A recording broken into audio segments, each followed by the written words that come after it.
নমস্কাৰ স্বাগতম জনাইছোঁ মোৰ ইউটিউব চেনেললৈ বন্ধুসকল তোমালোকে যেহেতু ডিএলএড এক্সামৰ কাৰণে বহুতো ল'ৰা ছোৱালী বাট চাই আছিলা যে ডিএলএড এক্সাম কেতিয়াৰ পৰা আৰম্ভ হ'ব ডিএলএড এক্সামৰ নটিফিকেশ্যন কেতিয়া আহিব ইতিমধ্যে ডিএলএড এক্সামৰ যেটো নটিফিকেশ্যন আহি গৈছে এটো এপ্লাই ডেট ইয়াৰ অনলাইন মাধ্যমেৰে কেনেকৈ এপ্লাই কৰিব লাগিব এডুকেশ্যনাল কোৱালিফিকেশ্যনটো কিমান লাগিব তাৰপিছত সিট কিমানটা আছে মই ভিডিঅ'টোত ডিটেইলছলৈ আলোচনা কৰিম ঠিক আছে তোমালোকে ভিডিঅ'খন চাই থাকা সো ডিএলএড এক্সাম যেটো আছে আমাৰ 2025 আৰু 27 বৰ্ষৰ যেটো এক্সাম আছে তো সিট কিমানটা আছে সিট আছে ইয়াতে 4150টা সিট আছে আৰু টিইআইএস যেটো সিট আছে 64টা ইয়াতে সিট আছে ঠিক আছে আৰু এক্সাম নেমটো কি হ'ব নেম অফ এক্সাম এটো কি পিইটি মানে প্ৰি এন্ট্ৰি টেষ্ট তোমালোকে জানা যে ডিএলএড এক্সামৰ কাৰণে যদি আমি ডিএলএড আমি 2 বছৰৰ কোৰ্স কৰিব লাগে ডিপ্লোমাটো কৰিব লাগে তেতিয়া আমি এন্ট্ৰেন্স দিব লাগিব ঠিক আছে এন্ট্ৰি এটা দিব লাগিব তাতে পৰীক্ষা দিব লাগিব পৰীক্ষা পাছ হোৱাৰ পিছত আমি এটো চান্স পাও যাতে চান্স পালে তাতে আমাক কি 2 বছৰ তাতে আমাক এটো শিকাব কেনেকৈ টিচিং কৰিব লাগে এটো শিকাব ঠিক আছে এটো সব পিইটি যেটো আছে এটো কেতিয়াৰ পৰা আছে মই এটো লাষ্টত কৈ দিম তোমালোকক ভিডিঅ'টো হেকলৈ চাই থাকিবা সোৱা এক্সাম নেমটো কি আমাৰ পিইটি আৰু কোৱালিফিকেশ্যন কিমান লাগিব মানে এডুকেশ্যনাল কোৱালিফিকেশ্যন যেটো আছে এটো কিমান লাগিব 10+2 মানে হায়াৰ সেকেন্ডাৰী পাছ লাগিব যিকোনো ষ্ট্ৰীমৰ পৰা তোমালোকে হ'ব পাৰা আৰ্টছ সায়েন্স কমাৰ্চ যিকোনো ষ্ট্ৰীমৰ পৰা হ'ব পাৰা তো 10+2 হ'ব লাগিব আৰু এগ্ৰিগেট কিমান হ'ব লাগিব 50% হ'ব লাগিব প্ৰত্যেক সাবজেক্টত তুমি 50% ওপৰত পাব লাগিব ঠিক আছে ইয়াতে এসসি এসটি কাৰণে এসসি এসটি আৰু এসটি এইচৰ কাৰণে যেটো ৰিলেক্সেশন আছে 5% আছে সোৱা এসটি এসসি আৰু এসটি এইচৰ কাৰণে ৰিলেক্সেশনটো 5% আছে ৰিলেক্সেশনটো ঠিক আছে এটো চাই লবা তোমালোকে এজ টু সোৱা এজ কিমান লকে লাগিব ইয়াতে এজ টু লাগিব আমাৰ 18 পৰা 34 বছৰ লৈকে আমি এপ্লাই কৰিব পাৰিম কোনটো এপ্লাই কৰিব পাৰিব তো জেনাৰেল এপ্লাই কৰিব পাৰিব ওবিসি আৰু ইডব্লিউএস বিলাক আছে এইবিলাক কি কৰিব পাৰিব 18 পৰা 34 বছৰলৈ এপ্লাই কৰিব পাৰিব আৰু ৰিলেক্সেশনটো কেনেকৈ দিব এসসি এসটি আৰু এসটি যেটো এইজ আছে এসটিপি আছে এইবিলাকৰ কাৰণে কিমান বছৰ ছুট দিব 2 বছৰ ছুট আছে এইবিলাক কাৰণে 2 বছৰ ৰেহাই দিব ঠিক আছে মানে এটো যদি 18 পৰা 34 বছৰলৈ এপ্লাই কৰিব পাৰে এটো কৰিব পাৰিব 18 বছৰৰ পৰা 36 ইয়াৰলৈকে ঠিক আছে এখিনি বুজি পাইছা তাৰ পিছত আমি এপ্লিকেশন ফিজটো জানিলো কিমান লব ইয়াতে এপ্লিকেশন ফিজটো এটো 600 হ'ব 600 সকলো কাৰণে এটো ইয়াতে ৰিলেক্সেশন একো নহয় ইয়াতে ST SC OBC general EWS সকলো কাৰণে এটো হ'ব general EWS ST SC OBC সকলো কাৰণে এটোই এটাই হ'ব 600 আৰু পেমেন্ট মোডটো তোমালোকে অনলাইন যোগে হ'ব ডেবিট কাৰ্ডৰ মাধ্যমে কৰিব লাগিব ডেবিট কাৰ্ডৰ মাধ্যমে কৰিব লাগিব ঠিক আছে যেটো পেমেন্ট কৰিবা এটো অনলাইন মাধ্যমে ডেবিট কাৰ্ডৰ মাধ্যমে কৰিবা তাৰ পিছত সোৱা যেটো এপ্লাই ডেট আছে এপ্লাই ডেটটো কে তাৰিখৰ পৰা ষ্টাৰ্ট হৈছে আমাৰ 18 তাৰিখৰ পৰা ষ্টাৰ্ট হৈ গৈছে 18 যেটো 18/5/2025 ৰ পৰা ষ্টাৰ্ট হৈ গৈছে আমি 5/6/2025 লৈ এপ্লাই কৰিব পাৰিম বুঝিব পাৰিছা এটো আমি কিমান দিন ইয়াতে টাইম পালো ইয়াতে 16 দিন 18 দিন টাইম পালো ইয়াতে মাত্ৰ 18 দিন এই টাইম পাইছো ইয়াতে তাৰপিছত সোৱা এডমিট কাৰ্ডটো যাইব এডমিট কাৰ্ডটো সোৱা এটো কে তাৰিখত আহিব এটো 5 তাৰিখৰ পৰা আৰম্ভ হ'ব আহিবলৈ মানে 5 তাৰিখৰ পিছত আহি থাকিব মানে 13 তাৰিখলৈ আহিব মানে 12 তাৰিখলৈ আহিব এতে 13 তাৰিখত যেটো আছে আমাৰ পিইটি এক্সামটো হ'ব মানে প্ৰি এন্ট্ৰি যেটো টেষ্ট আছে এটো হৈ যাব আমাৰ এডমিট কাৰ্ডটো কেতিয়া আহিব 5 তাৰিখৰ পৰা আহিবলৈ আৰম্ভ হ'ব 12 তাৰিখলৈ আহিব এটো 12 তাৰিখলৈ আহিব ঠিক আছে তাৰ পিছত সোৱা 13 তাৰিখত যেটো আছে আমাৰ 13 তাৰিখত পিইটি টেষ্টটো হ'ব আমাৰ এডমিট কাৰ্ডটো তোমালোকৰ যেটো লোকেশন দিয়া থাকিব যে তুমি কোনখন ঠাইত এক্সাম দিবলৈ যাব লাগিব তাতে তোমালোকৰ যেটো এক্সাম সেন্টাৰ দিয়া থাকিব তাত তোমালোকে চাই লবা তাৰ পিছত সোৱা যেটো ৰিজাল্ট আছে ৰিজাল্ট ডিক্লেৰেশন কেতিয়া হ'ব ৰিজাল্ট ডিক্লেৰেশনটো হ'ব 28 তাৰিখত মানে বেছি দিন নালাগে এটো 13 তাৰিখত এক্সাম হোৱাৰ পিছত একদিনতে এক্সাম হ'ব এক্সাম হোৱাৰ পিছত 28 তাৰিখত এটো ৰিজাল্ট আছে ৰিজাল্টটো ডিক্লেৰেশন কৰি দিব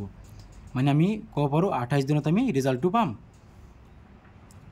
তাৰপিছত চোৱা এপ্লাই মোডটো কি হ'ব এপ্লাই মোডটো ফুল অনলাইন যোগেদি হ'ব এইটো অফলাইন নহয় এইটো অনলাইন যোগেদি হ'ব তোমালোকে অনলাইনত এপ্লাই কৰিব লাগিব তোমালোকে কিছুমান বন্ধু বান্ধৱীয়ে কি নিজে এপ্লাই কৰিব বিচাৰিব কিন্তু যিয়ে অলপ কনফিউজ আছে যে মই এপ্লাই কৰিব পাৰিম নে নাই তেখেত এইটো নকৰিবা কাৰণ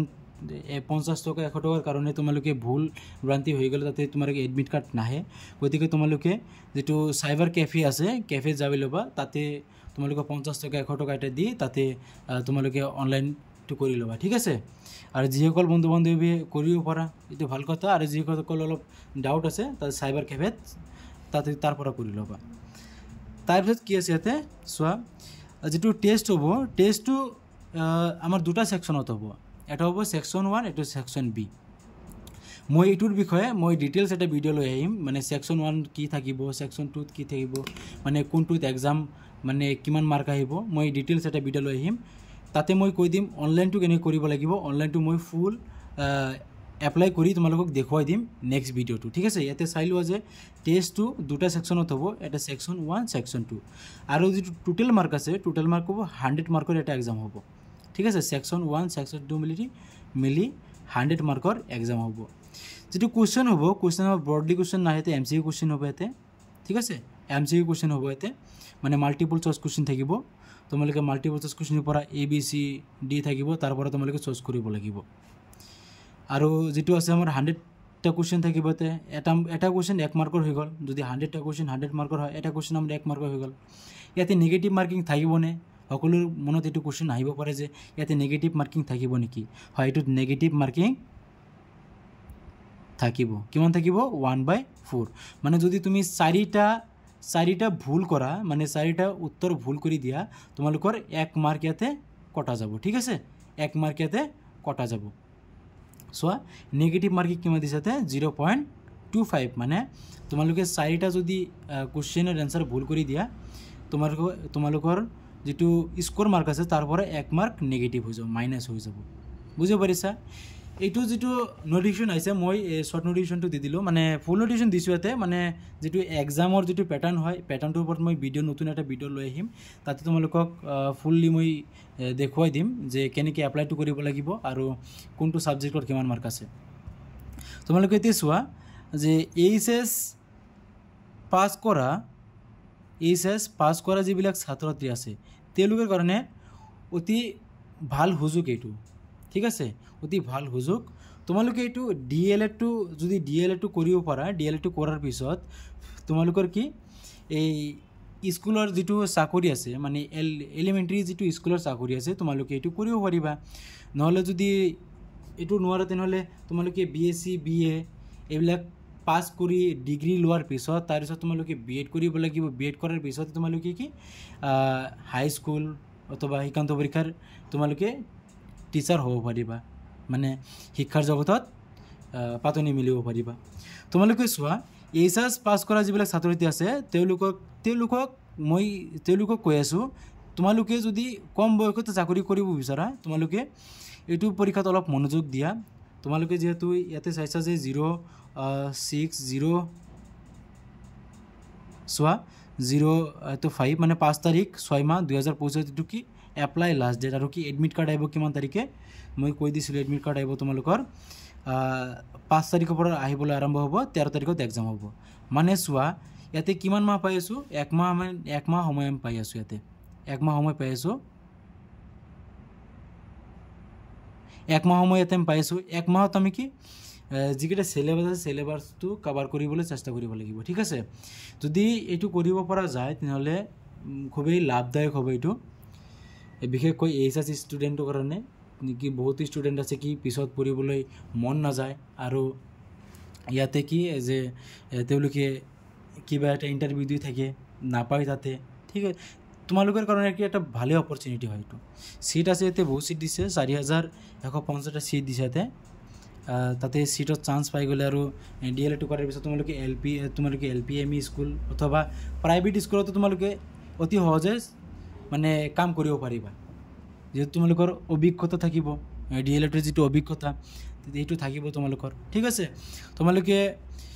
এইটো এপ্লাই কৰি ল'বা আৰু যদি কোনোবাই এপ্লাই কৰিব পৰা নাই মোৰ নেক্সট ভিডিঅ'টো চাই এপ্লাই কৰি ল'বা মই অতি সোনকালে নেক্সট ভিডিঅ'টো আপলোড কৰি দিম তোমালোকে সেইটো ভিডিঅ' চাই এপ্লাইটো কৰি ল'বা ঠিক আছে তো আজিৰ এই ভিডিঅ'টোত ইমানলৈকে নেক্সট ভিডিঅ'টোত লগ পাম ঠিক আছে